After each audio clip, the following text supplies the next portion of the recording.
This girl skips school and eats from the trash every day, but somehow, she always shows up for every exam. Her awful smell made her classmates avoid her. Even the teacher couldn't stand it and tried to kick her out. Oh, give me the test, Liz. There's no point taking it. No, I'll take it. But you've been here, what, 3 times this month?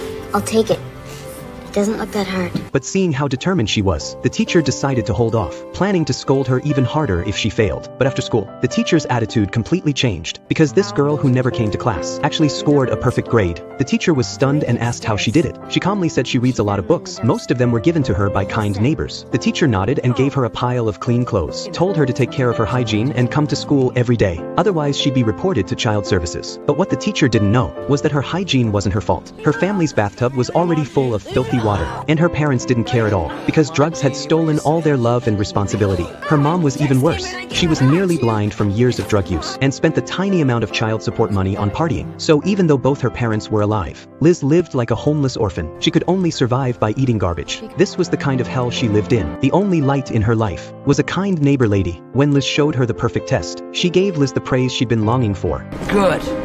You gotta make good marks. You don't want to be an idiot. And you keep it up now, you hear me? Now your mother's back.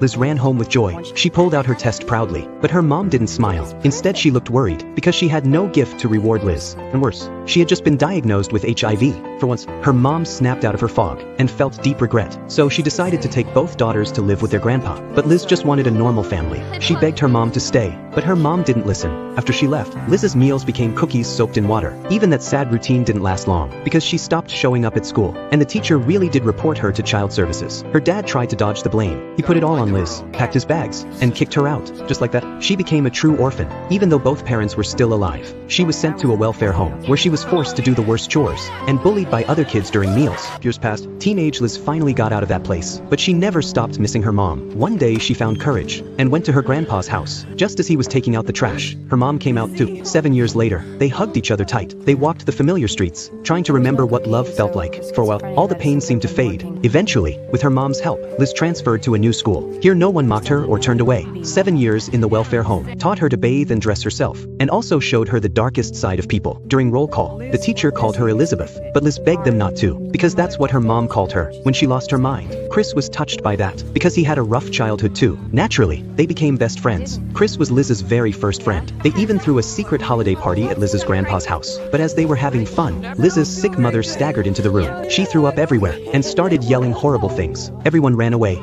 except for Chris. He stayed and helped Liz take care of her mom. That night, Liz opened up to Chris. She told him everything, and Chris told her he had a painful past too. Move in with me. Out. Pops, she has no place to stay. Out.